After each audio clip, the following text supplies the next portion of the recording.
Hi hello అందరికీ నమస్కారం. Welcome to our channel. నేను మీ ఆదిత్య. ఏపీలో వైఎస్ఆర్సీపీ అధికారం కోల్పోయిన తర్వాత కూటమి అధికారంలోకి వచ్చిన తర్వాత అక్కడ పాలన అనేది చాలా సాఫీగానే జరుగుతుందని చెప్పేసి నెటిజన్ల ద్వారా మనం వింటూనే ఉన్నాం. ఇదంతా పక్కన పెడితే ప్రస్తుతానికి ఏపీలో నామినేటెడ్ పోస్టులకు సంబంధించినటువంటి అంశం నడుస్తూనే ఉండగా మరో అంశం కూడా ఇప్పుడు తెర మీదకి రావడం జరిగింది. అదే ఢిల్లీలో రాష్ట్ర ప్రభుత్వ ప్రత్యేక అధికార ప్రతినిధికి సంబంధించినటువంటి పోస్టు కోసం అక్కడ నలుగురు కీలక నేతలు పోటీ పడబోతున్నట్టు తెలుస్తుంది.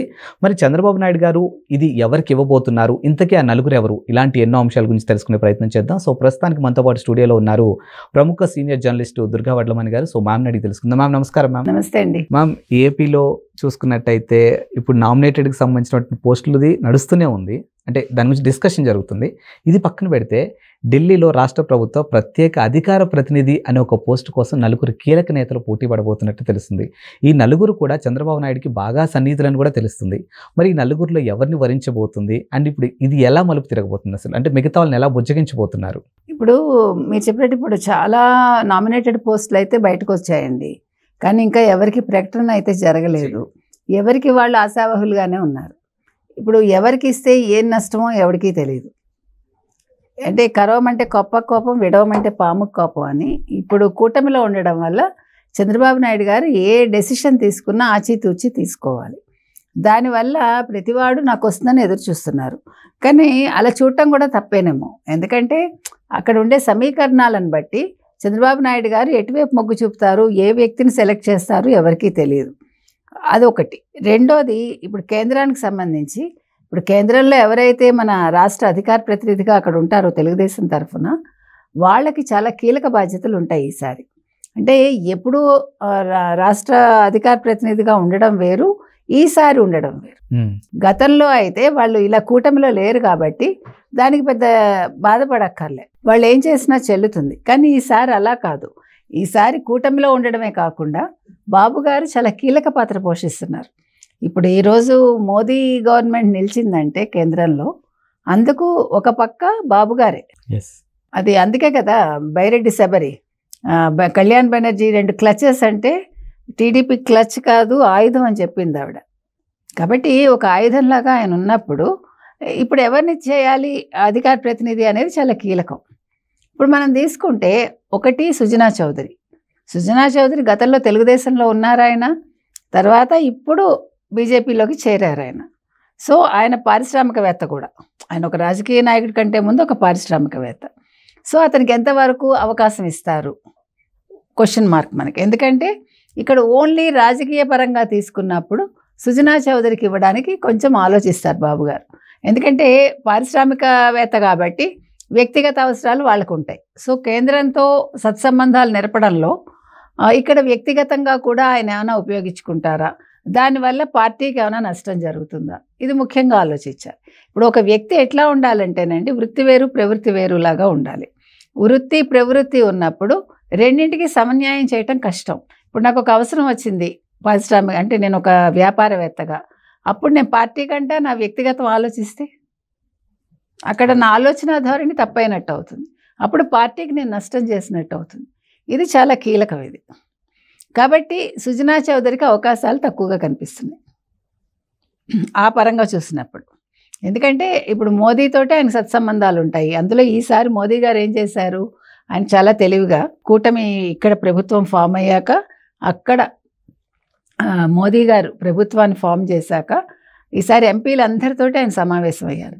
కూటమి ఎంపీలు ఎవరైతే ఉన్నారో, కూటమికి సంబంధించి తెలుగుదేశం నుంచి 16, జనసేన నుంచి 2, 18 మందితోటి ఆయన సమావేశం అయ్యి వ్యక్తిగతంగా అందరికీ తన నెంబర్ ఇచ్చి మీరు any time you can contact me అని చెప్పారు. ఇంతవరకు ఎప్పుడు జరగల. దీన్ని బట్టి తెలుగుదేశం కూటమి ఎంత కీలకమో అర్థమవుతుంది. కాబట్టి అటువంటి అప్పుడు సుజనా చౌదరి లాంటి వాళ్ళకి ఇస్తే ఎంతవరకు న్యాయం చేస్తారు? ఇప్పుడు సత్సంబంధాలు నేర్పినప్పుడు వ్యక్తిగతంగా వాడుకుంటే అది ఎప్పుడు చేయకూడదు, ఎవరు చేయకూడదు. రాజకీయంగా మనం చేసేటప్పుడు అందులో ఈసారి బాబు గారు చాలా ఖచ్చితంగా ఉన్నారు. ఇప్పుడు సంపాదన ఎవరికీ అవసరంలా, ఇప్పుడు ఓన్లీ సత్సంబంధాలు నేర్పడం ఒకటే కాకుండా రాష్ట్ర ప్రయోజనాలు అత్యంత కీలకం.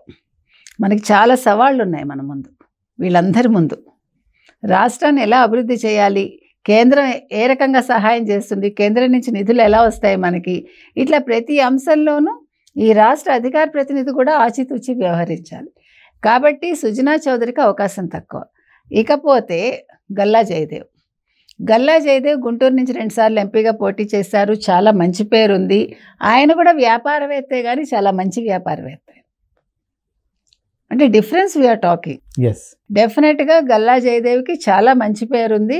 వైసీపీ ప్రభుత్వం ఆయన హెరాస్ చేసి రాష్ట్రం వదిలి వాళ్ళు ఆ బ్యాటరీస్ ఏదైతే ఉందో అదేంటి అమర్ రాజా బ్యాటరీస్ కంపెనీని 20,000 మంది ఉద్యోగుల్ని బయటికి పంపించిందంటే ఇంక ఈయన తట్టుకోలేక నాకు అవసరమా ఇవని బయటకు వచ్చేసి నేను రాజకీయాల్లో ఉండనన్నారు ఆయన. కాబట్టి ఒక రకంగా గల్లా జయదేవ్కి ఇవ్వడం న్యాయం. ఎందుకంటే అతను వ్యాపారపరంగా వాడుకోడు అని మనం ఖచ్చితంగా చెప్పచ్చు.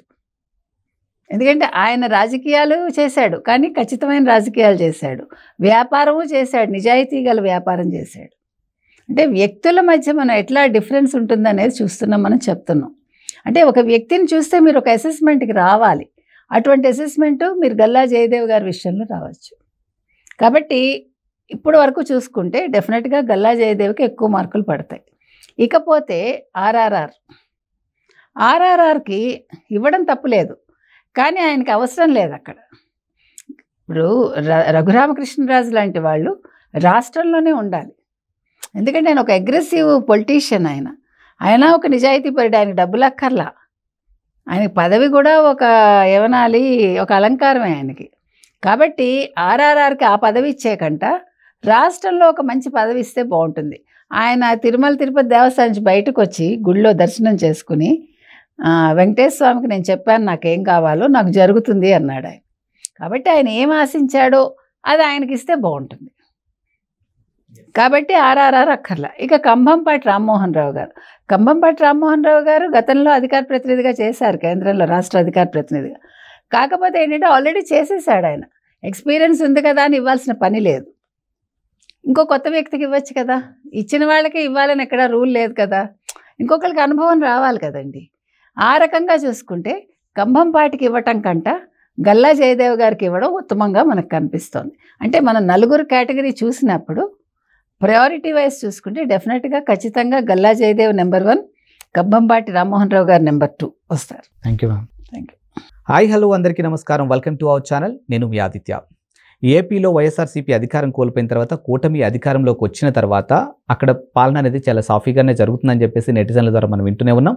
ఇదంతా పక్కన పెడితే ప్రస్తుతానికి ఏపీలో నామినేటెడ్ పోస్టులకు సంబంధించినటువంటి అంశం నడుస్తూనే ఉండగా మరో అంశం కూడా ఇప్పుడు తెర మీదకి రావడం జరిగింది.